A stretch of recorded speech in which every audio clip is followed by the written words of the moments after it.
Sir, am I? Yes, please do. नमस्ते sir. नमस्ते ma'am. Please take your seat. Thank you sir. Renu, जी sir. Renu Hindi में बात करें? Yes sir, Hindi. Hindi.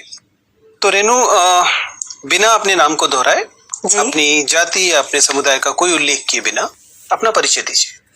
Sir, मैंने स्कूलिंग अपनी केंद्रीय विद्यालय अलीगंज लखनऊ से कंप्लीट किया है और BTech mechanical engineering from Babu Banarasi Das national institute of mechanical engineering complete किया है 2013 में। और रिसेंटली मैंने दिल्ली स्कूल ऑफ इकोनॉमिक्स से मास्टर इन ज्योग्राफी कंप्लीट किया है और जेआरएफ क्वालिफाई हूँ और पीएचडी के लिए एनरोलमेंट के लिए फर्दर कोशिश कर रही हूँ। आप मैकेनिकल इंजीनियरिंग करके आई हैं और मास्टर्स आपने ज्योग्राफी में किया। जनरली मतलब मुझे खुशी हुई कुछ लोगों ने ऐसा किया, बट सामान्यतः ये एक ट्रेंड नहीं है। ये आपने इसलिए किया क्योंकि आपको अपने करियर को लेकर भयानक कंफ्यूजन है, या इसलिए किया कि आपको करियर को लेकर बहुत ज्यादा क्लैरिटी है? सर, मैं इसे क्लैरिटी ही कहूंगी क्योंकि क्लैरिटी मैं मानता क्लैरिटी, अगर आप इस समय ये इंटरव्यू देने न आई होती जी, अगर आपका एकेडमिक आपको ये टर्न अपने व्यक्तित्व का पहचाना होता आपने और आप उस दिशा में जा रही होती तो खुशी होती, लेकिन आप इस परीक्षा को भी दे रही है जो बताता है कि ये क्लैरिटी नहीं है। सर, बीटेक मैकेनिकल इंजीनियरिंग करना एक जॉब सिक्योरिटी के लिए था, बट उसके बाद जब मैंने यूपीएससी की तैयारी की तो मुझे लगा कि मैं एक अपने पर्सनल लाइफ में भी एक बेस्ट कर सकती हूँ। ओवरऑल मैं जो लोगों के लिए जो ग्राउंड लेवल पे हूँ वो काम कर सकती हूँ डिफरेंट सेक्टर में। इसलिए आप सिविल की तरफ? जी सर। फिर आप मास्टर्स ज्योग्राफी की तरफ क्यों गई? सर, आपने जेआरएफ क्यों दिया? आप पीएचडी क्यों करने जा रही है? सर, क्योंकि ऑप्शनल मेरा ज्योग्राफी था तो मैं 3 साल लगभग प्रिपरेशन में दे चुकी थी। मुझे लगा कि मुझे अब एकेडमिक्स में थोड़ी कोशिश करनी चाहिए और मैंने फिर एंट्रेंस दिया तो मेरा एडमिशन हो गया दिल्ली स्कूल ऑफ इकोनॉमिक्स में, तो मैंने उसको फर्दर प्रोसीड किया।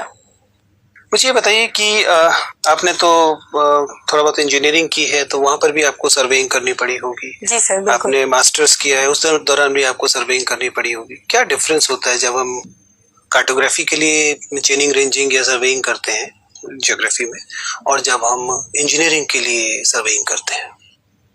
सर, बेसिकली जो मैकेनिकल इंजीनियरिंग और ज्योग्राफी में डिफरेंस था ये कि मैकेनिकल इंजीनियरिंग मशीनिंग पे हमें ज्यादा ध्यान देना था, जहां हमारा physical as well as mental दोनों ही काफी स्ट्रॉन्ग एक पर्सपेक्टिव निकाल के लाना था।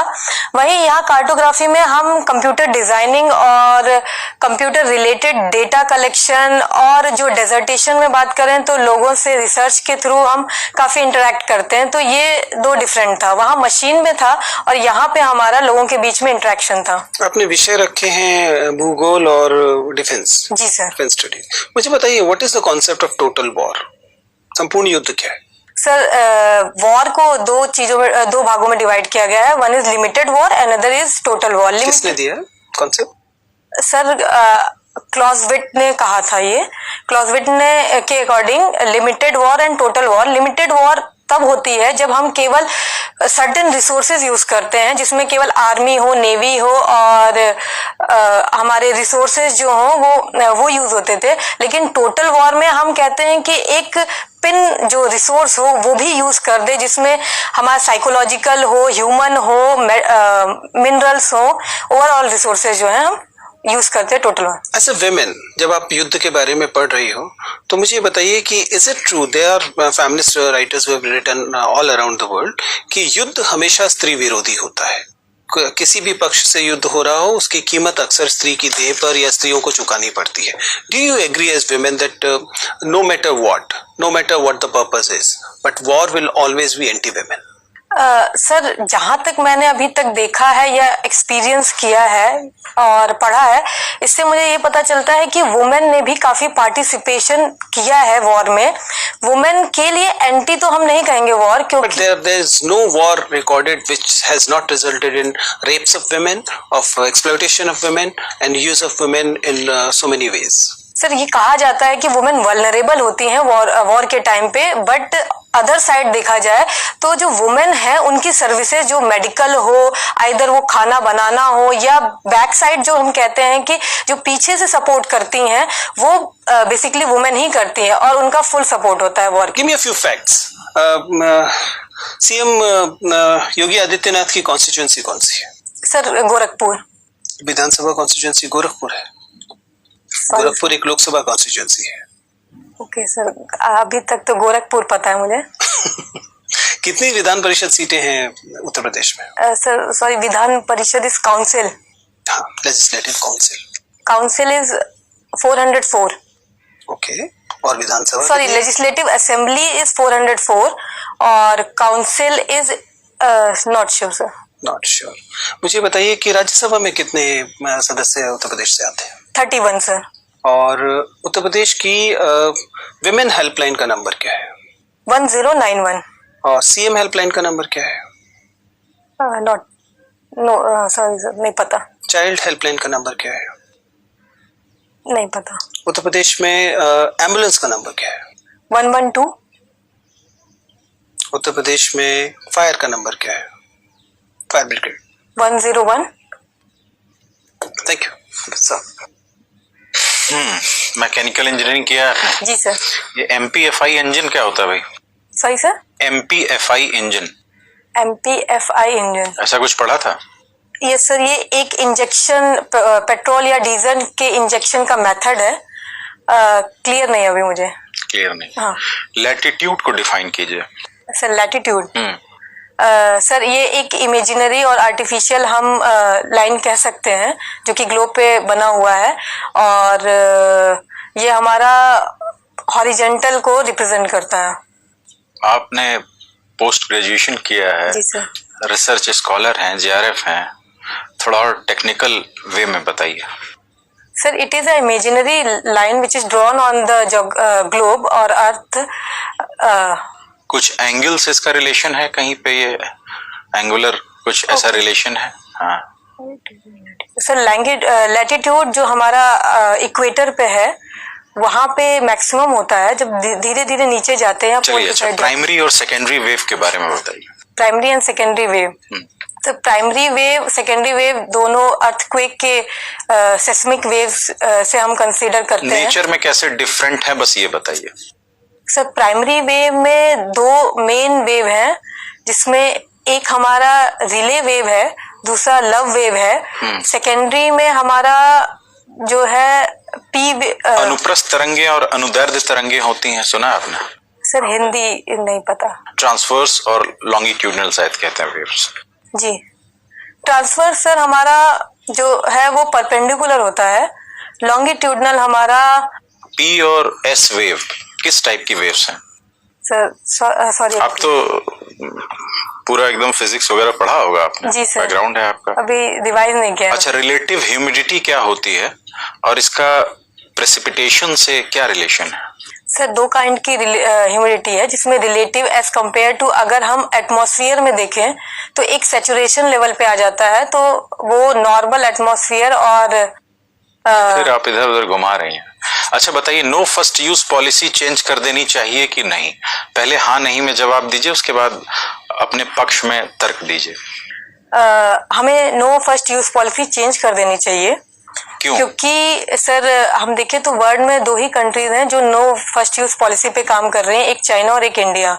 लेकिन जिस तरह से थ्रेट हमारे इंडियन कंट्रीज पे है, इंडिया कंट्री पे है, वो हमारे नेबरिंग कंट्री जस्ट पाकिस्तान और चाइना है, तो हमें उनको एक साइकोलॉजिकली वॉर के अगर देखा जाए उसको चेंज करने के लिए नो फर्स्ट यूज पॉलिसी जो है चेंज करनी चाहिए। अच्छा, इस समय हमारे पड़ोसी देशों में सबसे अच्छे रिलेशन किसके साथ हैं और सबसे बुरे पाकिस्तान को छोड़कर? एक एक नाम बताइए बस। सर सबसे अच्छे हम कह सकते हैं नेपाल, बांग्लादेश। फिर मैं कह रहा हूँ आप भटक क्यों रही हैं? आप कन्फाइंड रहिए मेरे क्वेश्चन पे। Okay. एक सबसे अच्छे पड़ोसी देश और सबसे बुरे रिलेशन जिसके साथ है पाकिस्तान को छोड़कर। सर सबसे अच्छे हमारे नेपाल के साथ हैं और सबसे बुरे हमारे चाइना के साथ हैं। अच्छा, महिला होने के नाते आपकी क्या स्ट्रेंथ है और क्या वीकनेसेस हैं? दो जल्दी से बता दीजिए। सर स्ट्रेंथ ये है कि मैं फ्लेक्सिबल हूँ किसी भी डिपार्टमेंट में। महिला होने के नाते कुछ पर्टिकुलर स्ट्रेंथ है? जी सर बिल्कुल। हाँ, क्या है? एक वो मैं मेंटली स्ट्रांग हूँ, क्विक डिसीजन ले सकती हूँ, फ्लेक्सिबल हूँ, जहाँ पे मैं डिफरेंट डिपार्टमेंट में काम कर सकती हूँ। और वीकनेस मेरे ये है कि सर काम करते वक्त कभी कभी खाने पे ध्यान कम चला जाता है। Thank you madam. रेनू, जी मैम। उत्तर प्रदेश की 5 हाईएस्ट पॉपुलेशन वाली डिस्ट्रिक्ट बताइए।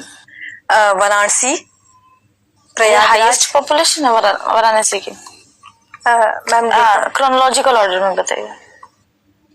डेटा क्लियर नहीं है मुझे। ओके, आपको बॉलीवुड मूवीज देखना पसंद है? जी मैम। कौन सी रिसेंट मूवी अभी आपने देखी है? अभी रिसेंटली मैंने ड्रीम गर्ल देखी है और कबीर सिंह देखी है। ड्रीम गर्ल से आपको ऐसा क्या इम्पोर्टेंट लगता है देखना, कि क्या मैसेज मिलता है, कैसी है movie? Ma'am dream girl basically एक सोशल मीडिया के कॉन्सेप्ट पे बेसिस है, जहाँ पे लोग अगर प्रैक्टिकल लाइफ में देखें तो वो लोनली रह जाते हैं, अकेले रह जाते हैं, और सोशल मीडिया पे वो काफी ज्यादा फ्रेंड्स हैं उनके, वहां पे वो काफी एक्टिव रहते हैं, लेकिन रियल लाइफ में उनका लाइफ जो है काफी लोनली और वो डिप्रेशन में रहते हैं। ठीक है, कॉन्स्टिट्यूशन में आर्टिकल 15 दिया हुआ है। जी मैम। बताइए क्या है वो? Article 15 is no discrimination on the basis of race, sex, caste, place of birth and religion. Okay. UN general assembly के बारे में सुना होगा? जी मैम।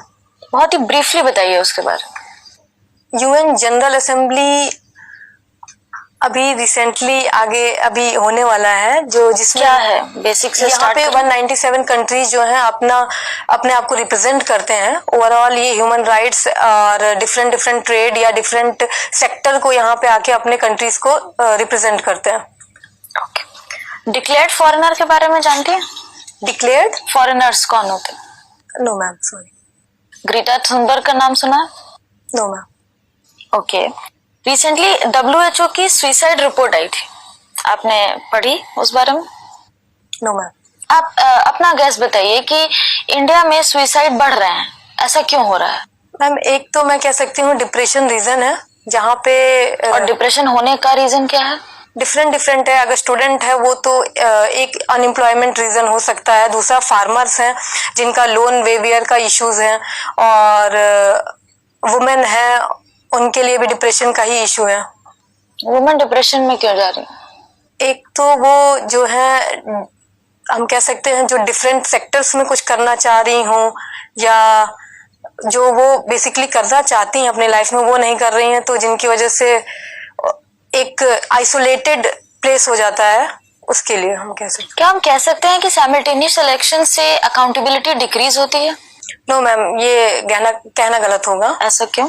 क्योंकि साइमल्टेनियस इलेक्शन हमारा एक वन नेशन और वन इलेक्शन की बात करता है, जिसमें जो भी हमारे एडवर्टाइजमेंट होंगे, जो भी हमारे नेता लोग या पॉलिटिशियन उसके बारे में कुछ कहना चाहेंगे, वो एक तरह से वो सब पूरे कंट्री ओवरऑल कंट्रीज तक एक टाइम पे 5 साल में एक बार इलेक्शन हो रहे हैं, बीच में आप गवर्नमेंट को अकाउंटेबल करके ना आप नो कॉन्फिडेंस मोशन ला सकते हैं, ना गवर्नमेंट गिर सकती है, तो एक तरीके से अकाउंटेबिलिटी तो डिक्रीज हुई। बट मैम उससे और भी फायदे हुए हैं, लेकिन अकाउंटेबिलिटी हम कह सकते हैं कि ये चलिए, लखनऊ का 1857 के रिवोल्ट में कुछ कंट्रीब्यूशन बताइए। लखनऊ का 1857 में मैम बेगम हजरत महल जी का काफी बड़ा रोल था। उन्होंने लखनऊ से रिप्रेजेंट किया था 1857 में। Okay, thank you.